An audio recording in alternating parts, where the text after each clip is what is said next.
नमस्कार दोस्तों, स्वागत है आपका हमारे YouTube चैनल में। चैनल का नाम है ग्लोबल ज्ञान और मैं हूं आपका दोस्त और होस्ट नवीन जाखड़।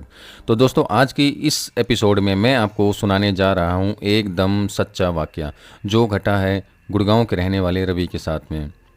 इस वाकया को अच्छे से समझने के लिए मैं रवि के किरदार को खुद से निभाने वाला हूँ। मतलब रवि के साथ जो हुआ वह मैं आपको बताने वाला हूँ, अपने आप को रवि बताकर। तो चलिए इस स्टोरी को, हॉरर स्टोरी को, सच्ची घटना को शुरू करते हैं। दोस्तों, मेरा नाम है रवि। मैं गुड़गांव में अपनी माँ और अपनी वाइफ के साथ रहता हूँ। कुछ सालों पहले मेरे पिताजी का देहांत हो चुका है। रोज़मर्रा की तरह उस दिन भी मैं अपनी माँ के साथ सुबह खेतों में चला जाता हूँ क्योंकि बाजरे की कटाई का समय चल रहा था। मैं अपनी माँ के साथ बाजरे की कटाई कर रहा होता हूँ तो पीछे से कोई मुझे आवाज़ लगाता है, रवि चलो मेरे साथ। मैं पीछे मुड़कर देखता हूँ तो पीछे कोई भी नहीं था। ऐसे में कुछ समय के बाद मुझे फिर से एक आवाज़ आती है, रवि चलो मेरे साथ। मैं फिर से पीछे मुड़ के देखता हूँ लेकिन पीछे कोई भी नहीं था। अब ऐसे में इस चीज़ की जानकारी मैं अपनी माँ को देता हूँ। मैं अपनी माँ से कहता हूँ कि मुझे कोई आवाज़ लगा रहा है और यह आवाज़ मेरे दोस्त किशन की है जो एक हफ्ता पहले ही रोड एक्सीडेंट में अपनी जान गंवा चुका है। ऐसे में मेरी माँ मुझे समझाती है कि यह तुम्हारा वहम है। तुम्हें ऐसा लगता होगा कि तुम्हारा दोस्त किशन तुम्हें आवाज़ लगा रहा है, लेकिन कई बार ऐसा होता है जब आप किसी के बारे में ज़्यादा सोचने लगते हैं तो आपको उसकी आवाज़ सुनाई देनी शुरू हो जाती है। ये मात्र एक वहम है। और ऐसा कहते हुए मेरी माँ ने मेरा ध्यान दूसरी तरफ भटका दिया।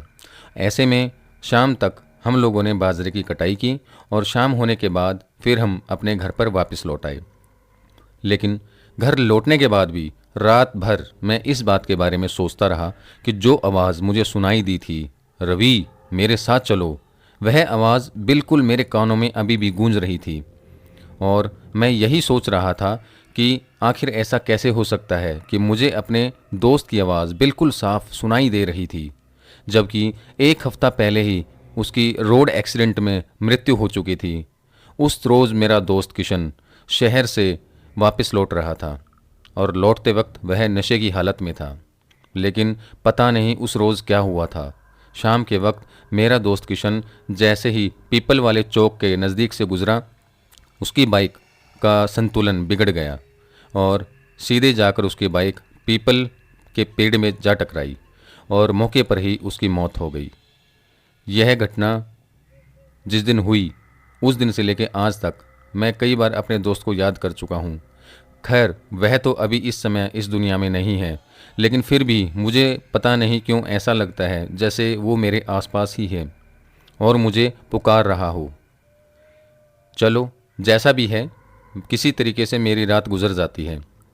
अब अगली सुबह मेरी माँ को बाज़ार में किसी काम से जाना था तो मैं अकेले ही खेतों की तरफ निकल पड़ता हूँ। अब खेतों में जाके बाजरे की कटाई करते समय कुछ समय बाद मुझे फिर से वही आवाज़ सुनाई देती है, रवि चलो मेरे साथ। मैं पीछे मुड़ के देखता हूँ तो कोई नज़र नहीं आता। क्योंकि मैं अकेला भी था, आज मैं थोड़ा सा घबरा गया था क्योंकि कुछ समय बाद फिर से मुझे वही आवाज़ सुनाई देती है, रवि चलो मेरे साथ। मैं पीछे मुड़ने की हिम्मत तक नहीं कर पा रहा था।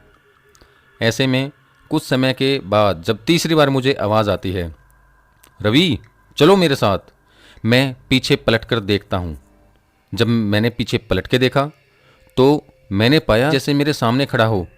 उसकी हालात वही खून वाले हालात थे। जो चेहरा मैंने उसका एक्सीडेंट के बाद देखा था, बिल्कुल वही चेहरा लेके किशन मेरी आंखों के सामने खड़ा था। मेरे पाँव के नीचे से ज़मीन निकल चुकी थी। किशन मेरी तरफ बढ़ता है और मेरे हाथ को पकड़ लेता है। मेरे रोंगटे खड़े हो जाते हैं। मैं पसीने ही पसीने हो जाता हूँ। मेरे दिल की धड़कन तेज बढ़ जाती है और दिल इतनी तेज धड़कने लगता है मानो अभी मेरा दिल फट जाएगा। मैं मौका पाकर वहाँ से निकल जाता हूँ और सीधे अपने घर पहुँचता हूँ। घर पहुँचने के बाद मैं काफ़ी घबराया हुआ था। घर पर कोई भी नहीं था। मेरी माँ बाजार से अभी तक वापस लौटी नहीं थी और वाइफ भी घर पे मौजूद नहीं थी। अब ऐसे में मैं आईने के सामने बैठ जाता हूँ, लेकिन अगले ही पल जैसे ही मेरा चेहरा आईने के सामने आता है तो मुझे दिखाई देता है फिर से किशन बिल्कुल मेरे पीछे खड़ा हुआ। उसका चेहरा वही लहूलुहान जैसा एक्सीडेंट के बाद मैंने देखा था। बिल्कुल वैसा ही चेहरा लेके किशन मेरे बिल्कुल पीछे खड़ा रहता है और अब की बार किशन मेरा हाथ पकड़ लेता है। जैसे ही किशन मेरा हाथ पकड़ता है तो मैं बेहोश हो जाता हूँ, क्योंकि मेरे दिल की धड़कन इतनी तेज़ धड़क रही थी कि मैं पसीने ही पसीने हो चुका हूँ और मैं कुछ भी नहीं समझ पाया था कि मेरे साथ क्या हो रहा है। मैं तुरंत बेहोश हो जाता हूँ। कुछ समय बाद मेरी माँ वहाँ पर पहुँचती है और आस पड़ोस के लोगों से मदद पाकर मुझे सिविल हॉस्पिटल में भर्ती कर दिया जाता है। 2 दिन के बाद जब मेरे हालात थोड़े से स्थिर होते हैं तो मुझे पता चलता है कि मुझे हार्ट अटैक आया था, और ये हार्ट अटैक किसी अदर रीज़न की वजह से नहीं आया था। ये हार्ट अटैक आया था सिर्फ और सिर्फ मेरे दोस्त कृष्ण की वजह से, जो मानो मुझे लेके जाना चाहता हो कहीं पे। अब ऐसे में मेरे राइट हैंड पर एक निशान भी था, नीले रंग का निशान, मानो किसी ने मेरे हाथ को बहुत तेज़ी से दबाया हो और मुझे अपने साथ ले जाने की कोशिश की हो। मुझे पता है यह वही मेरा दोस्त किशन था जिसने आईने के सामने जब मैं उसे देख रहा था तो उसने पीछे से मेरे हाथ को पकड़ लिया था और मैं बेहोश हो गया था। लेकिन 3 दिन और हॉस्पिटल में रहने के बाद मुझे पता चलता है कि कृष्ण का 13वीं कर दी गई है।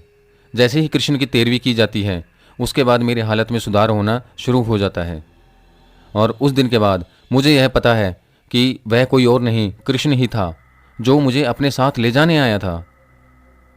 शुक्र है भगवान का, अगर 13वीं नहीं होती तो शायद मैं इस दुनिया में मौजूद नहीं होता। तो दोस्तों ये थी स्टोरी हमारे मित्र रवि की, जो कि गुड़गांव में रहते हैं। अभी वो बिल्कुल स्वस्थ हैं, लेकिन जो उनके साथ वाक़या हुआ वह वाक़या किसी और के साथ ना हो। वह इसी कामना के साथ हमेशा अपने दिल से यही दुआ करते हैं कि जो उन्होंने फेस किया वो किसी को फेस करना ना पड़े। तो आज की स्टोरी में दोस्तों सिर्फ इतना ही। मिलते हैं अपनी नई स्टोरी के साथ। आपके पास भी है ऐसी कोई स्टोरी जिसको आप शेयर करना चाहते हैं तो आप हमारे साथ व्हाट्सएप पे स्टोरी को शेयर कर सकते हैं। साथ में साथ आप इंस्टाग्राम पर भी अपनी स्टोरी हमारे साथ शेयर कर सकते हैं। तो मिलते हैं अपनी नेक्स्ट स्टोरी के साथ, तब तक के लिए अलविदा।